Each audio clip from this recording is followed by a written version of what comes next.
good to see you. Uh-oh, we don't have Mike's audio. Hello. Okay, There we go. let's start with Willie. All right. Are you all set, Mike? Yeah. Sounds to me like we've got the problem thing. Good news. So, anyways, welcome to the CTS Podcast. It's great to see you guys. I've had a wonderful time doing this and interviewing different players. What I'd like to know from you guys is how have you handled this pandemic? What's going on in your lives? What projects you're working on? What you can do to maybe we can discuss some techniques, some ideas that might help other brass players out there. So I'm going to start with Willie. Willie, what's been going on in your life? Well, pandemic has been, I'll be totally honest, man. You know, there's a lot of people out there that talk about, we're just, they sort of minimize it. It's not been a minimal thing for us. You know, it's definitely been a stressor just to talk about the general thing. You know, we've had some anxiety in the household. You know, we've got 4 kids and they're all, online part-time and the cohort A and B and all that normal stuff. So, I mean, no one's got cancer and we're all surviving and all that kind of stuff. But it's been, you know, I'll be honest and just vulnerable and say it's been stressful. There's great things that have come out of it. How has it affected your music more specifically? Well, music has been, I've done a lot of recording from home for like 20 years. So that's been a cool thing. I've always done that. The piece of that pie has shrunk a little bit, from here and there. But essentially, I'm still doing the same things as I was. I do a few TV shows and things that I've done and for a long time and, record projects. And I get to record. I got a big studio here at the house. So I've, that's been a huge saving grace. And not only do I do music as a trumpet player, but I also sing. And so I've been able to do like singing dates from home and I also do video stuff. So I have a giant green screen that I put up and it's the ingenuity thing. We make a way. So it's been cool, with that stuff. Like everybody else, and I've gotten a bunch of phone calls and I've made a bunch of phone calls to other guys, hey, you guys want to collaborate on something fun? And so I have a bunch of stuff coming up that I've been doing in the last year and projects that have been going on for 3 years. And, it's one of those things where all of a sudden you get 5 years down the road and you go, oh my gosh, I still haven't released this record or I still haven't whatever, my C trumpet has been getting more attention and my piccolo and all that kind of stuff, But I got a Shagrill endorsement, which I love Shagrill horns, and I got it at the NAMM show last year. James Morrison is a good friend of mine, and so he, arranged a meeting with Shagrill, and so that happened in late January. And so I got my horns, and then a month later, boom, we were in quarantine. So I haven't played any of my Shagrill horns in public, I think one time or something, on New Year's or something like that, crazy. But, like everybody else, man, we're making it and family's cool and still recording and, trying to be creative with all of this different stuff that we have. So keeping my hands full.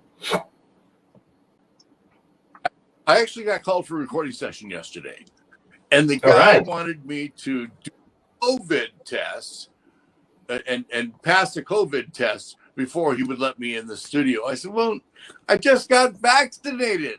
I'm fully vaccinated. But, so I turned it down. I didn't want to do it. Yeah, here in the LA studios, here in the LA studios with that system, there, you definitely have to take COVID tests, before you walk into Warner's or Fox or something like that. So that's been, that's going to be, I think, a normal thing. I won't comment on whether that's fortunate or unfortunate. It's, that's a whole nother conversation. But yeah, that's going to be a thing. I even had a private client who just came to my house and wanted to know if people were vaccinated and all that stuff. So, that's a whole. I think there's no, this is the new normal, I guess. So, yeah, you have to deal with it, I'm sure. Yeah. Unfortunately, this was a 9-year, and it was worth my while to have and go back in and record the thing. I thought, well, heck, send me the track. I'll do it here from home like you do. But Right. they didn't want to go that route. So it was a big band, and they were all going to come get together, the horn section together. I didn't want to do it because of the COVID test, but I guess that's the new norm. Wow. That's the new thing, man. Well, how about you, Jeff? Utah Symphony tests twice a week. What's going on in your life? We have to go in and get a test, every time we show up to the hall. So for me, COVID, it was March 13th or something of last year. I was sitting in an opera rehearsal, and we were told to go home, and we were done. They closed the rest of the season, and we tried to come back. We skipped the whole summer season, and we came back a little bit in the fall, and the county owns our hall, so they closed down, everything for health reasons. And we sat around and we showed up to the hall, and we played lots of videos. We streamed things. I did a entire brass quintet recital that we streamed, things kind of out of our box. And then just 2 weeks ago, the county opened back up. We have a 2,700 capacity hall, and they let 350 people in. So now last week I played a Mozart symphony for 350 people. Wow. So, it affected my work a lot. Luckily, the Utah Symphony kept us paid. I don't know how, but they did a really great job with us. We took a little bit of a pay cut, and we're going all the way back up to full salary now. So I don't know what they did. A lot of the orchestras around the country had really struggled with that, but I feel like our administration handled it super well. And as far as sitting through the pandemic, I practiced. I was like, what are you practicing for? I don't know. I mean, that's what I know. When you sit in a 52-week orchestra, every year, I've been here 17 years now, I'm playing for 52 weeks a year. Other than the 8 weeks of, little vacation that they spread out throughout the week, I have to be prepared every single day of my life. And so I didn't really know what else to do other than practice. And I feel like I got better at a few things that I, had let go over the years. And I let go of some things that I've been good at over the years. So Right. I just keep, we got a new puppy showed up to our house, and I don't trust the puppy. And so the puppy sits on the couch, and I just practice all day long, and it's been good. It's hard I feel hard to practice for nothing coming up. But I managed it, and now I have things coming up in May. A couple of 3 weeks out of the 4 in May, I'll be playing with the orchestra. Also, I did quite a bit of arranging during the time. I arranged a piece for 26 trumpets, a Queen piece, Love of My Life. And we got players from all over the world to play, players from LA Phil, Tom Hooten played, and, we got soloists from Russia and Finland, and I didn't, but, I wrote the arrangement, and we played a little piece on CBS Sunday morning. And, I've always arranged because I used to play in a brass quintet, but, so that's basically my story for the COVID. I've been kind of without direction, but managed somehow, and I sort of see light at the end of the tunnel. That's cool, man. Can you hear me okay? Yeah. Okay. I play a lot with Pacific Symphony, and Okay. And you said something that struck a chord with me. I find that we end up kind of complaining a lot about administration, all that stuff. But I gotta say, man, when push came to shove, they got creative and they figured out a way to keep guys on salary, and and half salary or quarter, and Yeah. keep the contract the same and all that stuff, because it's the same with the Performing Arts Center over there as well. The Segerstrom Hall is owned privately, and then they rent it out to Pacific Symphony. Got it. And so they were able to, they found a way, man. And I'm happy about that, because I think it'd be really easy to let that kind of stuff go. And just assume that, it was done or done for now, and then there's a reboot. But they kind of kept moving, so that's cool. I'm glad that you guys had that too. It's a lot of people did not pull that off. Yeah, in the orchestral world, there's some symphonies that folded almost immediately. I know, and some great symphonies that like the Met, that didn't do a very good job administrationally. And some smaller symphonies, I wonder if they'll be back. Right. So I feel extremely fortunate. That's great, man. I just got in a lucky spot. That's all. Yeah. That's kind of my. Larry, you back, buddy? You there? Internet. I'm having some problems here with the Santa Ana winds, this and that. We've had some problems with the internet connectivity in the entire area.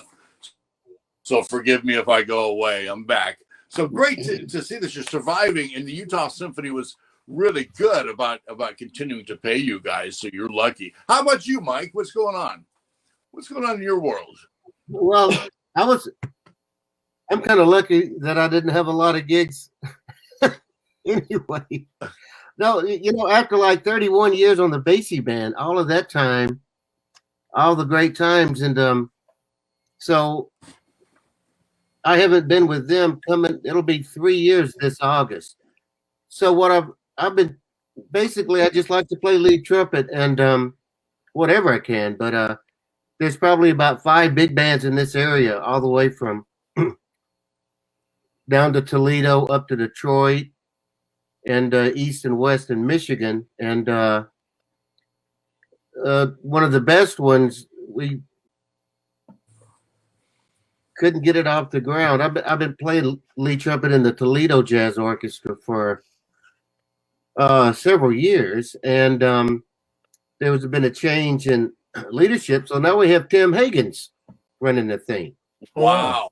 So it's like Ron Kischuk, who's a trombone player and heavy in the Detroit area as far as teaching and playing, and he had been there for 10 or so years, and then he left, and they're looking for somebody else, and the guy on the board calls his old roommate back in the Bowling Green days, Tim Higgins, and says, "Tim, do you know anybody in New York that would like to run this band? And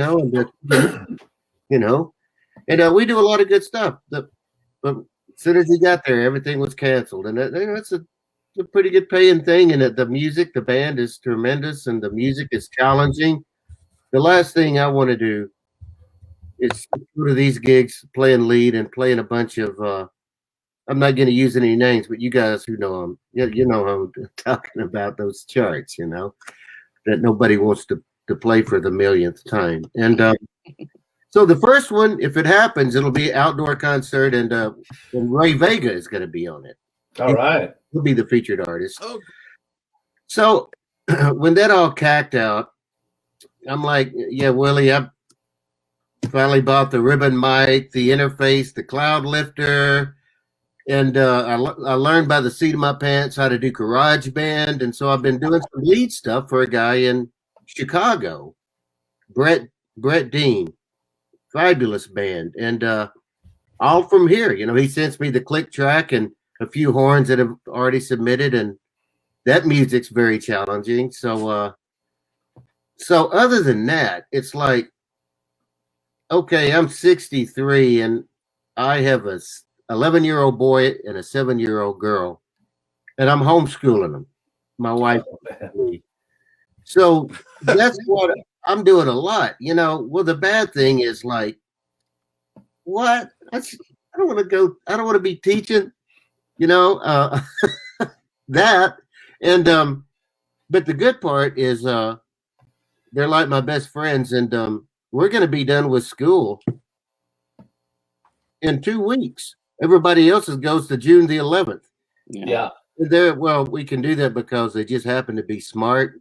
They took after their mom, Amanda, and well, Willie, she plays the trumpet too. I don't know if I told you that, but she was studying with Armando Pala when she was 12. That's a great man. She had some stories. She said she'd come out of there at 12 o'clock and cried every time because Armando, you want to play the trumpet, you should be learning to cook and sew. You know. You and Willie have worked together before. You and Willie have worked together before. Is that correct? Well, we did. We met. The first time I met Willie was at Capitol Records, Studio A, and he was all fancy, beautiful wife, the killing vest with the tie, and he looked great. And now look at me. This is what a year of COVID has done. I did a podcast for Jose, and he said, "Man, I got to tell you, the one thing that's disappointing about this is I thought you were going to wear like the things you normally wear." I said, "I've given that up. It's been a year, and I've been wearing like jeans and a black T-shirt every day for a year, basically." And my kids come down in the morning. They're like, "Another black T-shirt, huh?" You know, they harsh on me. And I have a great story, man. That, you know, for any of you guys out there watching this that know, kind of, I am famous for dressing, you know, boldly at times.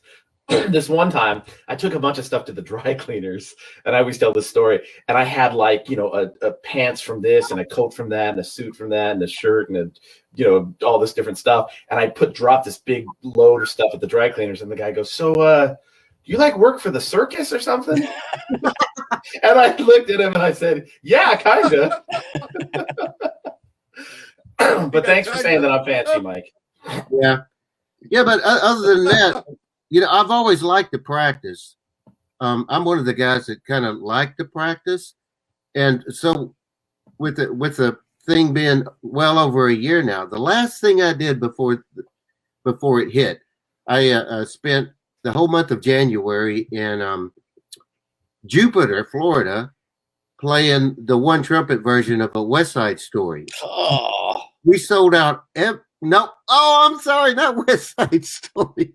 Chicago. I wish West Side Story. Same thing. But, you know, instead of wah, wah, wah, I think we did 28 performances or something. Every one of them was sold out. It was in the old Burt Reynolds Theater, now the Mops. And I came back home, and we heard about this weird thing coming around. It come from China, and that's been about it. And I've always been a pretty good practicer. Not practicing a lot of high notes. I just make sure they're there, and I got to play them in the endurance. But man, I get into my Bordoni and the thicker Bordoni and the Conconi, the bigger one that I think Jeff Korak maybe edited, and heavy into the lyrical studies, and that helps my range and endurance and everything, you know. Even Paul Barron mentioned that in a Facebook thing last week. Said, "Hey, same thing. I must be doing it right." But I probably started over 20 times in this last year, and the cool thing about that is I learned how to start over. I never had to do that very much, and it was kind of a challenge. Now I know how to get back quicker, being more efficient and all of that stuff.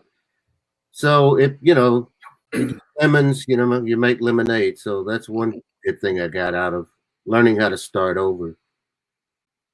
So I think that there's going to be monsters that are created during this time simply because there's time to practice.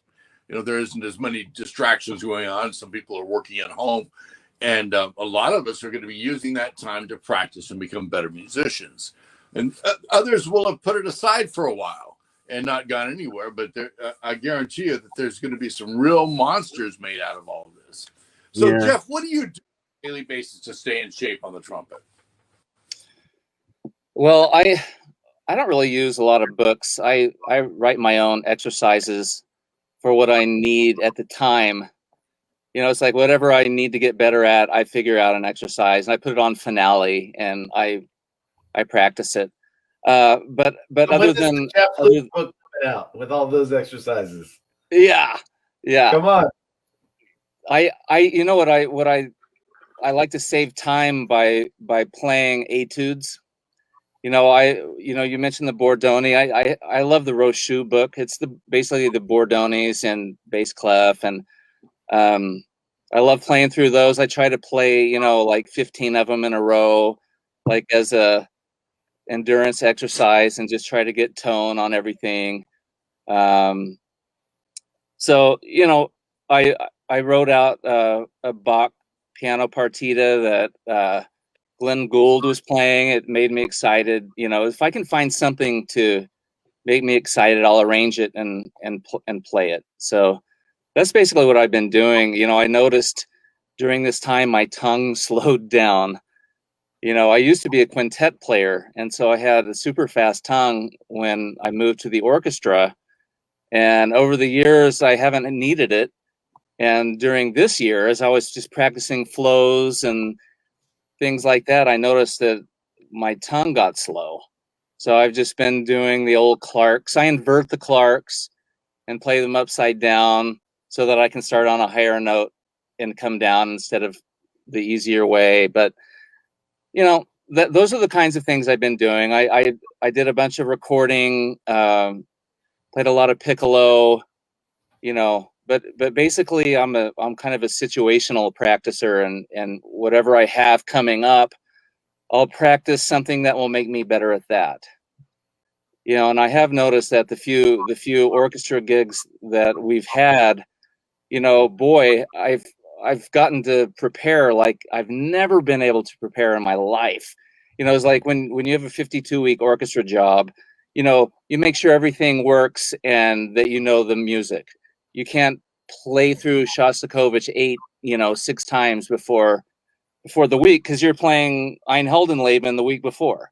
So when do you do it? And so I like the Music Man. I like the think method a lot, and I make sure I can play. I make sure I can do all the things necessary in the piece, and then I just know the piece, and then I just take my chances. But during this time, it's like we played Mozart 41 last week, and I played that thing 15 times, and I got into that rehearsal, and I was like, I don't need this music, I can play, so that'll never happen again. And that was a fun thing that I learned. Preparing, is easier when you don't have to play every single day for a bunch of hours. So that's me. Well, let me ask the same question to you, Willie. What are you doing on a daily basis to stay in shape? It's interesting. I am kind of like Jeff in that I'm situational as well in some ways. I mean, I'm a practicer. I love to practice. I'm kind of a practice nerd. I do the same like Jeff. Like I write a bunch of stuff. For me, I'm not primarily a jazz player necessarily, but everything I do revolves around improvising and harmony and vocabulary for harmony. So I might do, different, tritone substitution things, or just make up, all kinds of exercises. I have a bunch of that stuff I have for my students, but I find myself having to do lots of stuff from left to right. So one day I might have to do like a classical thing for 5 trumpets, or put down like a trumpet section for like a TV show or something, and it has to be orchestral. So I'll find myself all day doing cues, like 1 B flat, 2 C, and an E flat to make it sound like, different guys and that kind of thing. And so I get a lot of that kind of stuff in. And one day I might be like, playing plunger for 6 hours, like putting down solos or something. And so the next day I'm repairing and, trying to not sound like it sounds after you do plunger for 6 hours, or if I'm putting down a lead trumpet part for something, So I'm kind of situational in that way, where I love practicing, and I'll spend a lot of time repairing and fixing, and I'm all about sound. So Charlier, Rochu, all that. I love that stuff. It's, it feels like a relief to me to be able to do that kind of stuff, rather than So like when I get to, I know it sounds super basic, but it's true. And we always tell this to students, you practice, it's the 90-10 rule. 90% of it's practice so that when you hit that 10%, you're good. And I just love that feeling when I go to play something and I go, okay, today's not going to be a struggle. And because I have to do so many different things, if I'm crazy busy with my kids or something like that, and I don't have a ton of time to warm up or there's a deadline, then it gets a little scary. I remember one time I left this piccolo cue for this Disney TV show thing till the morning that we were leaving on vacation. And I was up to like 3 a.m. doing the stuff. I go, let's go. I'll get up at 6 a.m. and do this thing just really quick. Well, I didn't realize until I got there that there was 3 piccolo parts. And it was like a little princess thing or whatever, and it's playing until 3 a.m. And then I got up at 6 and then we were going to pack the car. And you can muscle through like a lead trumpet part or just like some basic orchestral things or something like that. But piccolo, for me at least, I'm not the greatest piccolo player. I'm not the most natural piccolo player. So I pick up the thing and I'm like, oh Lord, this is hard, So my kid, everyone's like making noise in the house, and luckily I'm soundproofed in here, but I'm like freaking out. Like I'm watching the clock. It's 7:40, 7:50, 8:10, and we're gonna leave at 8:30, and I'm not packed. So it's kind of situational for me too in that way, where whatever I do, and generally I'm the writer on stuff that I do. I would say like 70% of the time. So I subscribe to the Gordon Goodwin method of writing, which, I took lessons from him, and his whole method is, I remember he told me this, and this is one of the greatest things ever. He said, hear it, write it, and expect it to get played. Because guys would piss about, things being too hard or Right. that kind of thing. And so that's kind of been my method. I hear it, I write it, and then I expect it to get played. And most of the time I go, oh, okay, if I need to overdub this or punch here, no problem. I just write it. But man, sometimes I get myself into trouble when something's like a little bit too, tough. And so that's pushes me enough to where, I don't get me wrong. Again, I'm a practicer, but that pushes me enough to where I'm really doing some hard stuff every day, So that's kind of my method to the madness. You back, Larry? I'm back. Once again, I apologize. It's okay, man. We're having some problems with the internet in the entire area of downtown. So there's nothing. We have one server. That's it. And so I can't call a different company to get better service. So the hamster's getting tired on that wheel, man. Anyways, guys. So sorry. At any rate, I'm gonna ask a selfish question now. Obviously, it's important to me that I'm getting the word out of CTS. Now, all of you have tried it. I want your honest opinions, good, bad, or indifferent. I want to hear from you what you think.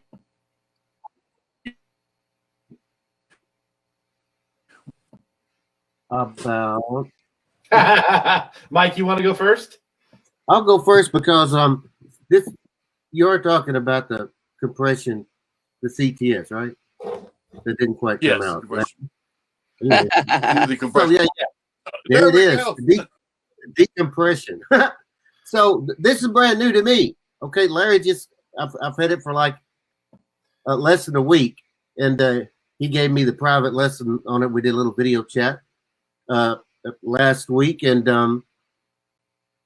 I haven't really dived into it like I want to. I had to take a few days off and finish homeschooling for a year so we can get out of town. And so I'm really looking forward to it. And comes with a little mouthpiece thing. I'm going to take it on the road with me and do it. And I know the way I play and the way I've been trying to get through this pandemic and get things moving quicker. I know it's going to help. And Larry, when you show me how to do the 3 different settings, working the different muscles, and when I felt that, I said, this is exactly what I've been needing. So, that's all I have to say about that right now. But so you were able to recognize that it was the familiar fatigue that we get after a hard practice or after a hard blow with a big band. It's that same type of fatigue. Actually, we can get any type of fatigue we want. We just have to mirror what we know as positive fatigue. Yeah. So if we the same type of burn as during 2 hours of Charlie A, we can mirror that type of fatigue with the compression training system. How about you, Jeff? Jeff and I met a couple of weeks ago in Utah. We had lunch together, and we sat in his car, and I showed him how to use the CTS. How has it been going with you? Well, remember, I refused Jeff? to start using it until after my Mozart concert. It was like we played Mozart from Tuesday through Saturday, and I knew from sitting in the car with you that I was going to be feeling different. So that Sunday so last Sunday, a week ago today, I started using it, and I just like the idea of finding new ways to get better. For me, I'm not a lead guy. I don't know anything about playing lead. I'm strictly an orchestra guy, but we do have to play some pop shows and fake our way through big band charts or Broadway tunes when we have Broadway artists, and we're all faking our way through big band charts.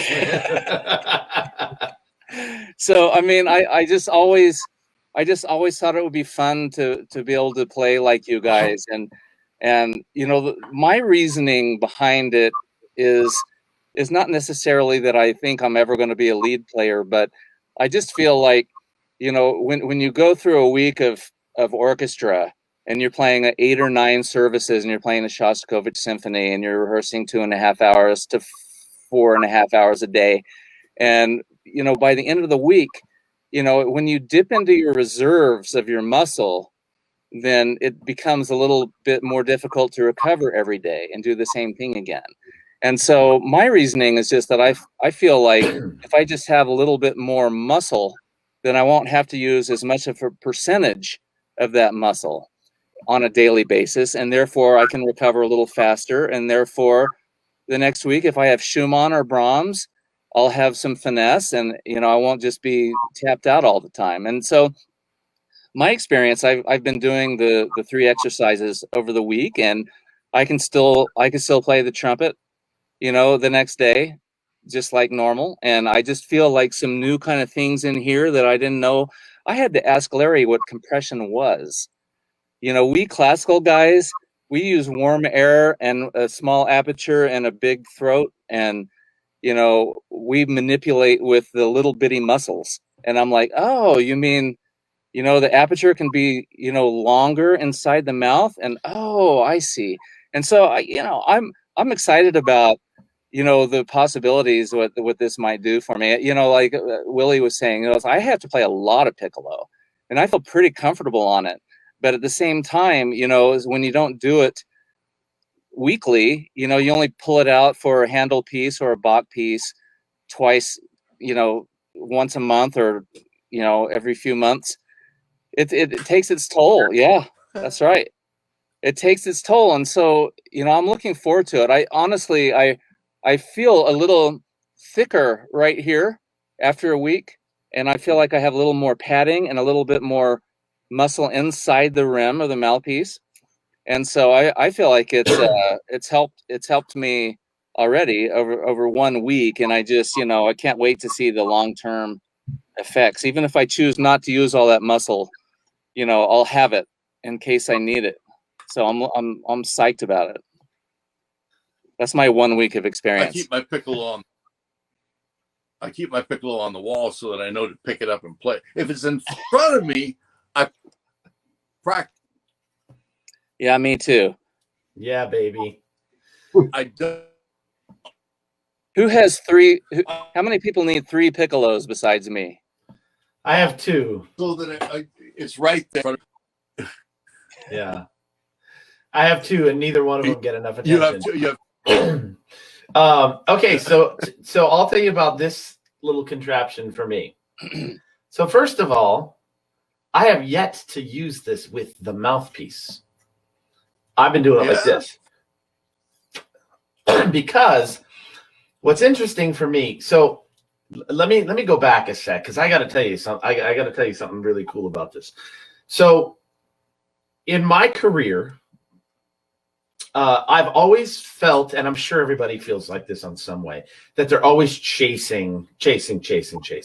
So for me, I started doing some pretty great things, when I was really young, and I always felt like an anxiety about strength and tone and like every element of the playing. And so I would do, let's say, a big band gig, and I would know that 2 weeks from now, I was going to do that same gig and I was going to be playing that chair and there's a solo with blues and D flat, or I would do, like a movie call or something like that. And I let's say I would play with Wayne and I would hear him do thing X and I would go, oh my gosh, I can't do that. So I would literally go home that day and practice so hard. And I would think to myself, there's only 8 days until I see those guys again, or in 3 more days, I have to do this live thing, or, whatever it was. So I feel like I'm always chasing. So it's one day I was doing this gig and we had this vamp out and it was like from C sharp to E, and it over and over and over and over. And I just hammered the heck out of my chops. The very next day, we did a rehearsal and I was playing lead trumpet with Brian Setzer, and we were recording Luck Be a Lady for this TV commercial. And I, during Brian Setzer's gig, learned how to play a double high C, and I learned how to play an A, but never ever would play a B flat or a B. I wasn't like a high note practicer. I just kind of did what I had to do. So he wasn't there yet. And so I was the musical director. So we're running the chart and we get to that famous lick.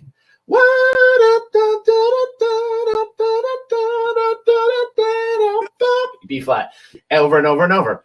And my chops were so tight, like bodybuilder type, tight. Like they say that bodybuilders don't do yoga, right? They don't stretch because they need that tightness, right? And so there's a thing, Mike, since you're a lead trumpet player, you kind of, and Larry, you know about this too, right? You kind of need that tightness to feel strong in certain ways.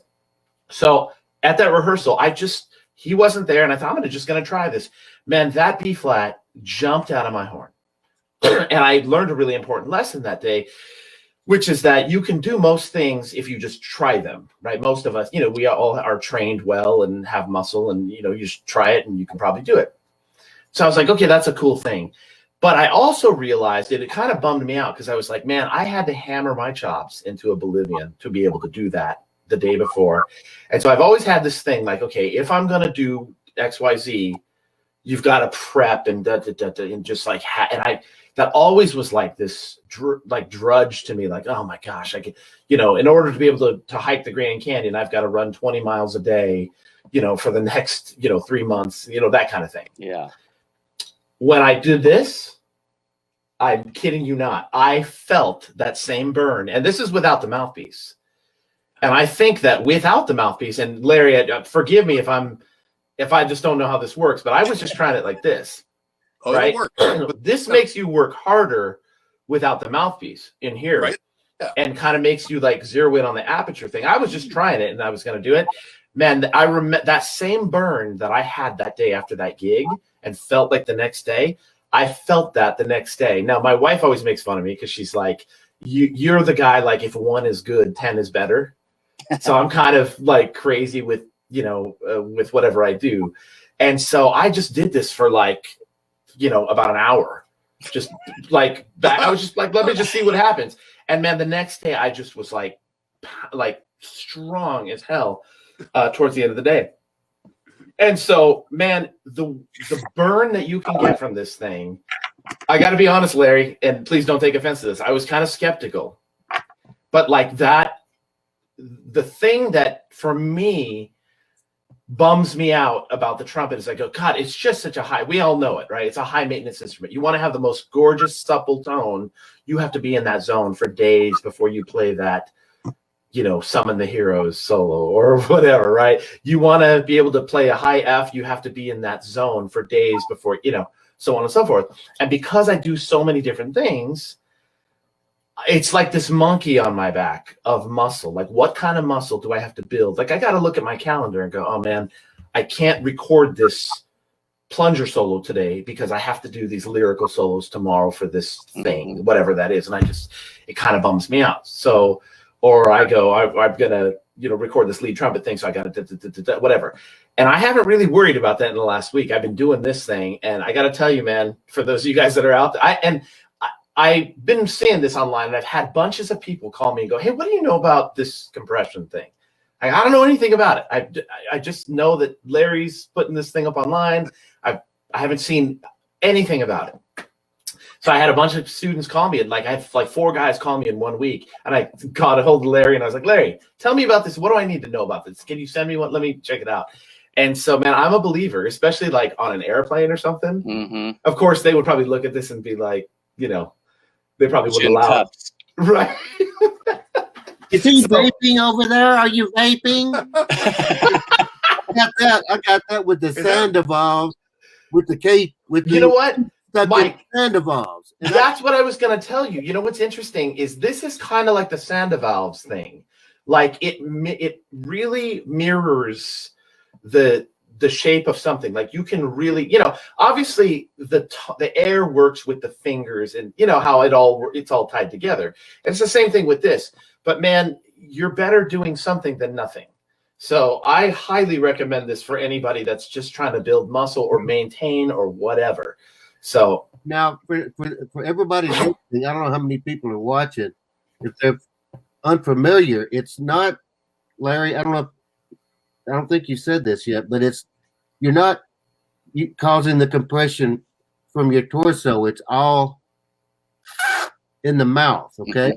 It's like you shut the back of the mouth, because a lot of people said, no, that's not good if you like that, some of these methods of doing that. So it's all within the oral cavity. Yeah, and like Jeff, this is my first week dealing with it, but I got to tell you, I've been kind of doing it from, my diaphragm too, and mirroring the way I would play, if I was playing lead trumpet or something like that, right? If I was playing lyrical stuff, I'm not using as much compression, Jeff, like you said, right? It's a different kind of, blow and the flow, whatever. But I've been doing it from here, and this is getting stronger too. Yeah. So I don't know, man. Larry, maybe there's, you're going to find some 15-year-old kid in Lithuania that's going to call you and be like, hey, you should tell him to use it like this, So we're all learning our different ways to do it. But I've been just doing it 10 different ways, and it's all working. So I have too, and I try to hold the number. If I blow into it, I try to hold the number steady. And it's like a steady flow, Check this out. Have you tried to do this? Okay, so one of the things I tried to do, check it out. So if I hold, I'm going to try to see if I can see it, but I'll try to hold it at 80 for let's say 2 or 3 seconds. Yeah. And then I blow a little harder and go up to 90 and then go back down to 80. Oh, see, that's cool. That's kind of a good, check this out. Watch.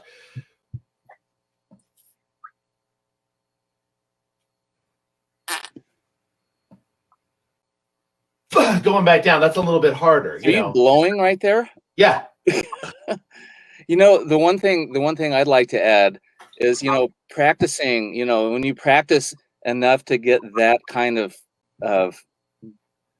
feeling of fatigue, the good kind of fatigue, when you practice that enough to do that, it causes some sort of trauma, some sort of flesh, as you're making a lip sandwich with your mouthpiece in your teeth, no matter how good you are, you're doing some sort of, trauma, flesh. And that has to heal too. And, this gizmo that Larry has invented, you just don't cause any trauma to the flesh itself. No bruising, no cutting, and that's a big thing for a guy like me who likes to practice. You just turned 74 years old when you said the word gizmo, right? This godforsaken gizmo. Well, I didn't want to say it wrong. CTS. Yeah. So anyway, anybody, I know that we're not here to endorse this product necessarily, but I got to tell you, there's something. I'm finding that there's bunches of ways to use this. So I'm eager to get with Larry now that I've done it for a week and kind of find out some different ways to do it, because I don't know that I'm using it right or wrong or whatever, but I'm just doing some different things with it. So yeah, it's great, man. It's really cool, Larry. I'm glad you you came up with this thing. It's really nifty. You know, the last thing I'll say about it is interesting that you guys use it. I just have one more thing. Go ahead, Jeff. When I do the compression with the mouthpiece, and I can only get it up to like 100 or 120 or something like that, it amazes me that I could become strong enough to go all the way around, like probably all of you guys can do. You know, so for a guy like me who feels like I feel like I'm a strong player, you know, day in, day out, to see that I'm only a quarter of the way around it and that I can get that much stronger is exciting to me too. And I was going to ask you, Larry, do you feel like if you use the mouthpiece, do you feel like you have to use the exact mouthpiece that you play? Because I don't want to forget that mouthpiece, out of my case. I use the mouthpiece that I play all the time. You know, I feel like the muscle fibers just to the mouthpiece profile. Here's where I'm at now. You know, I'm easily at 260, That's 240, crazy. 260 area. But when I started this, I could go past what was it? About 120, and that's as far as I could go. But doing it now, almost on a daily basis, I've built up to 240. Some days I'm all the way to 260. And how does that compute to your trumpet? Bowswell can only blow 100. So, you know, but it does build the muscles of your face. There's no doubt about it. And that's all I'm doing is teaching people how to activate their muscles and exercise their muscles. You can do it any way you wish. As the muscles are activated, then you can apply that strength to all the different genres that you guys know so well. I love this idea of just using the it's a new way for me, Willie, and you've just taught me something, Willie. It absolutely does work, doesn't it? Oh yeah, 100%. I didn't even try. I haven't tried it yet with the mouthpiece. Well, you're gonna like it. Yeah, very cool. Really get some burn going on. Hey, I gotta give a shout out. So yeah, great. Really quick to Mike Williams. Mike, don't go anywhere. We got it. Mike's over it. He's Got a out. surprise. Mike. He's not interested. There he is. I'm here. So I have to tell you guys a story. Larry, you asked at the beginning of this about COVID and what we've been doing to keep busy and all that kind of stuff. Well, I have to preface this story with another story. A few years ago, my wife and I were in Australia, and we love Australia. It's one of our favorite places to be, and there's a great music and jazz community there. And at the head of that jazz community, for those that you guys don't know, James Morrison, he's obviously he's one of the greatest trumpet players ever to walk the planet. But he's one of the loveliest people you'll ever meet, and he's this sort of like Zen guru, just this lovely guy, and his whole community learns from him. He's a beautiful guy. So there's a friend of mine named Ross Irwin, and we were staying at his house, and they brought us out to do a bunch of clinics. So one night we're making dinner, and we're listening to my wife's record, which was then new. My wife's a singer, and she's got a fantastic big band record, and we did it with a lot of the LA cats and the thing, and it's lovely. And so he's like, "Oh man, that's great!" And that arrangement that you wrote, and we're just having fun. And he goes, "You want to hear my record?" So I said, "Sure." So he puts it on, and this guy Ross is a fantastic jazz trumpet player, but it's like a singer-songwriter record. I was totally taken back by the beauty of this record. So we get down listening to his thing. He's very emotional, and we have this conversation. He goes, "Man, where's your record?" And my wife goes, "Yeah, tell him, I've been telling him, you finish do your record, finish it." So I've got these records finished, and except for my trumpet parts. And so I have this record that I'm calling Heroes. And essentially it's all my musical heroes. Like I have one track that sounds like Harry James, and one track that sounds like Chet Baker, and one track that sounds like Louis Armstrong. And I do all these different things, and I do like a Maurice Andre thing. It's sort of like if Trumpet Evolution, Arturo's record. It's sort of like that. And I said, yeah, but I have a hard time with this record because every time I go to finish it and put my parts on, I hate it. I can't even like bring myself to do it. So we had this big conversation. So he encouraged me and he said, look, man, if you could do anything, what would you do? The money's done, the amount of effort, it's just done. What would you do? And I said, my all time is like Sinatra Basie Live at the Sands. That's just it for me. Because I'm a singer as well. And I love it. He goes, then do that. And I'm like, yeah, you know. Then we go through the week and he keeps asking me, if you could do anything, just it's done, all the work, all the energy, it's done. Sinatra Basie Live at the Sands. And he keeps saying, then do that. Just do that. So a couple years ago, I called him in the middle of the night, and there wasn't a flight from San Francisco to LA that would get me back to Capitol at 10 a.m. And I called him and I said, guess what I'm doing, man? I said, I have a 10 a.m. session booked tomorrow with the Count Basie Orchestra at Capitol. I've written some original tunes and we're doing my arrangements and we're doing this thing. And he's like, yeah, you know, good for you. And it's interesting because I'm a producer and I'm, you know, kind of a hard knuckler, you know, LA producer. And I'm very hard on people and clients. And, you know, we have this really high standard and blah, blah, blah. But when it comes to my stuff, I have a lot of fear. You know, it's people are going to judge you and the whole thing that we feel and all that stuff.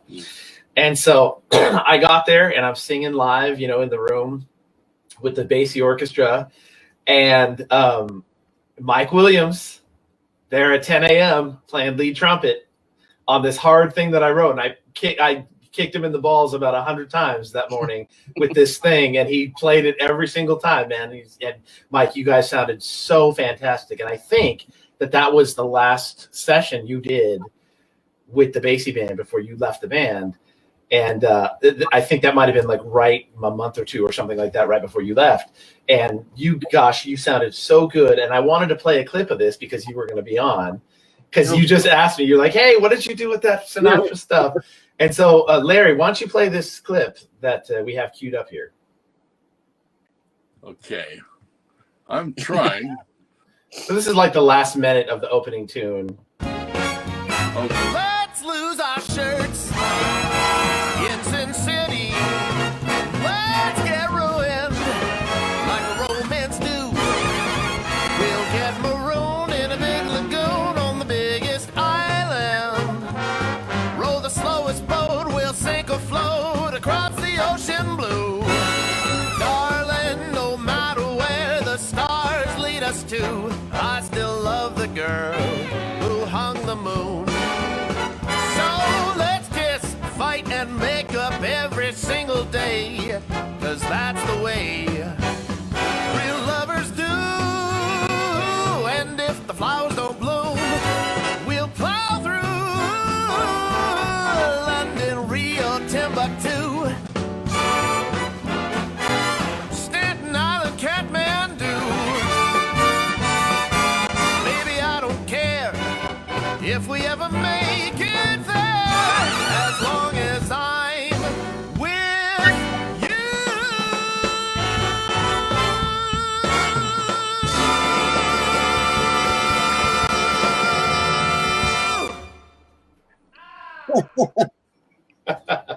Bravo.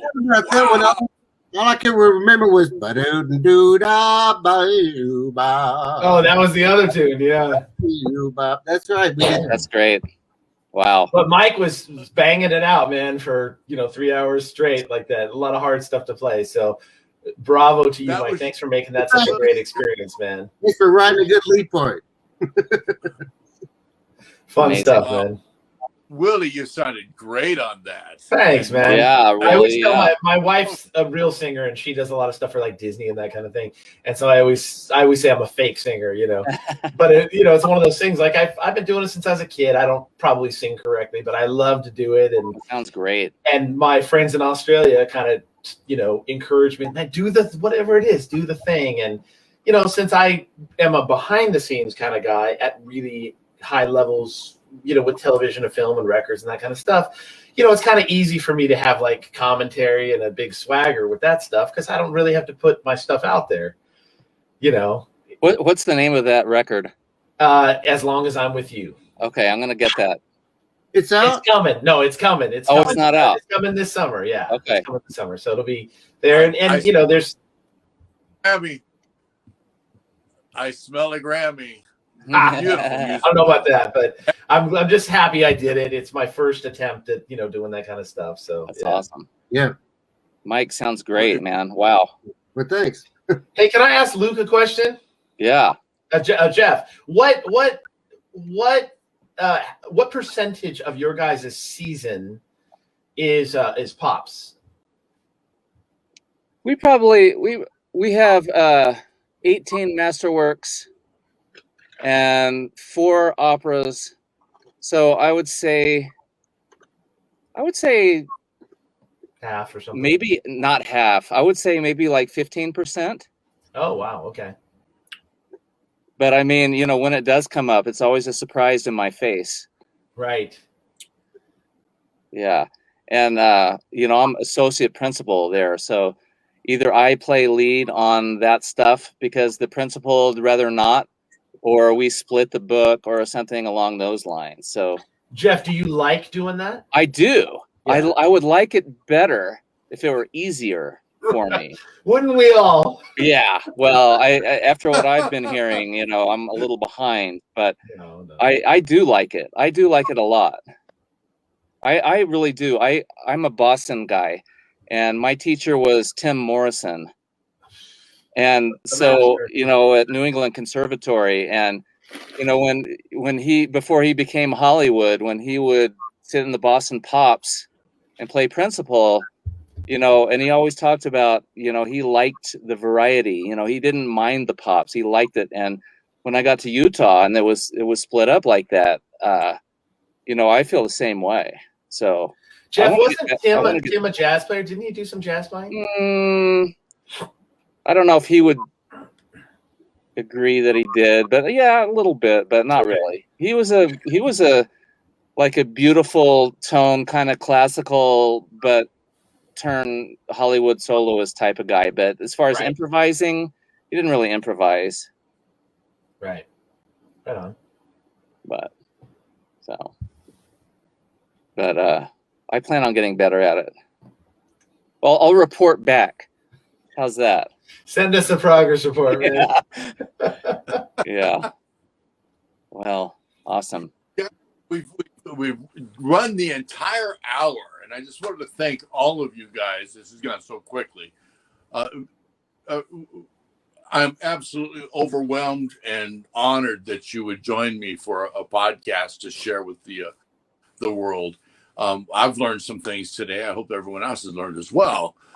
Mike, you sounded great on that piece. You're one of my heroes. All of you guys are. I look up to all of you. And Willie, I've always admired your playing, but now I have even more respect for you as a musician after hearing you sing that song with the Basie band. That's a beautiful phrasing, wonderful sound. I'm going to buy that album for sure. Me too. I'll send you one, man. There's going to be dozens of people that enjoy that. Dozens. Yeah. Dozens of people will buy that album. Literally. Yeah. Well, I enjoyed it too. Thank you guys for including me in this. I'm a little bit of a fish out of water, and I apprionate it. Okay.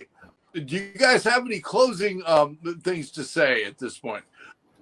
I personally, I just thank God that I've been able to survive this pandemic to the point where I got vaccinated. I was really worried about that. And I'm thankful that we've been able to use this time positively to enrich others, the lives of others. And I'm sure if you just quickly tell me what's going on for you in the near future, Willie, if we could all just kind of end the program. Yeah. Well, I got like 3 records coming out very soon in the next few months. I'm also doing something called the Mindful Minute. And it's just going to be an Instagram series. It's like a 3-minute episode a day kind of thing. And it's not even necessarily like a tip of the day or anything like that, because I don't want to tell people how to practice, because, everyone does it differently. The premise of it is that I find myself getting inspired when I talk to other people. Like, hey, what have you been doing? And Jeff, was talking about the stuff. And I'm like, oh, that's cool. I do the same things, or I don't do the thing that you do. Let me check that out. It keeps me inspired. So this thing called the Mindful Minute, I'm going to be putting it up every day on Facebook and Instagram. It's just every day we'll I'll do duets with myself or talk about an exercise or just something silly. It's like a little 3-minute episode. Cool. And I'm gonna make there's also I don't want to go into too much of it, but I have an app that I created called the Practice app, and it's not just musicians. It's like we have Olympic athletes and all kinds of different things. It's kind of a huge thing. It's a big massive company that we started here. So you can go to thepracticeapp.io and check it out. Thepracticeapp.io, very cool. But other than that, I'm going to be playing dad, and we're going to put up a sunroof on the gazebo and all that kind of stuff. And so I'll let you know if I lose a finger in the process. That's kind of it, man.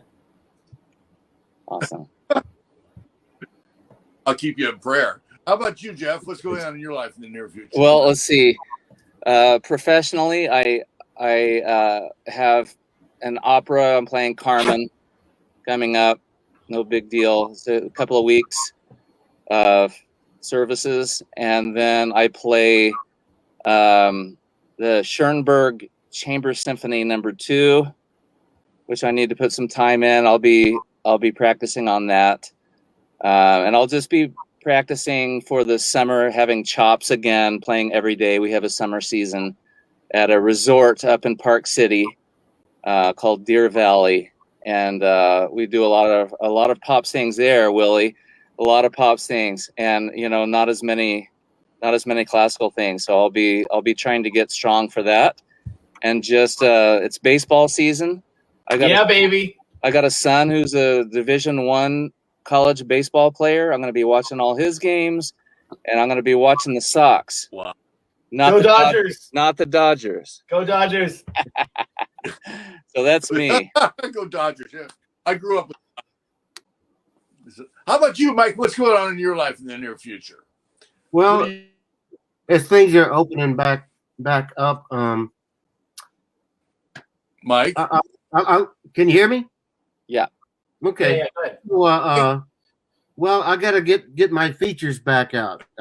I travel around working with college bands at the master class, maybe a 3-day thing. We rehearse, and then I play maybe 8 features back to back. The usual suspects, Doc Severinsen, Maynard Ferguson ones, and and there's always a couple of Wayne's charts in there. I mean, this is some fun stuff, and that takes a little bit different set of chops for me being in front of the band. I like being back in the helm in the back row. That's my comfort zone. But after I finish doing the feature thing, and when I play and just lead, I don't care how hard it is. It's a lot easier than standing in front of the band doing that stuff. Mm-hmm. There's always the fear of God. I mean, just anything could go wrong. So I'll start to work a month before playing in the bathroom or what.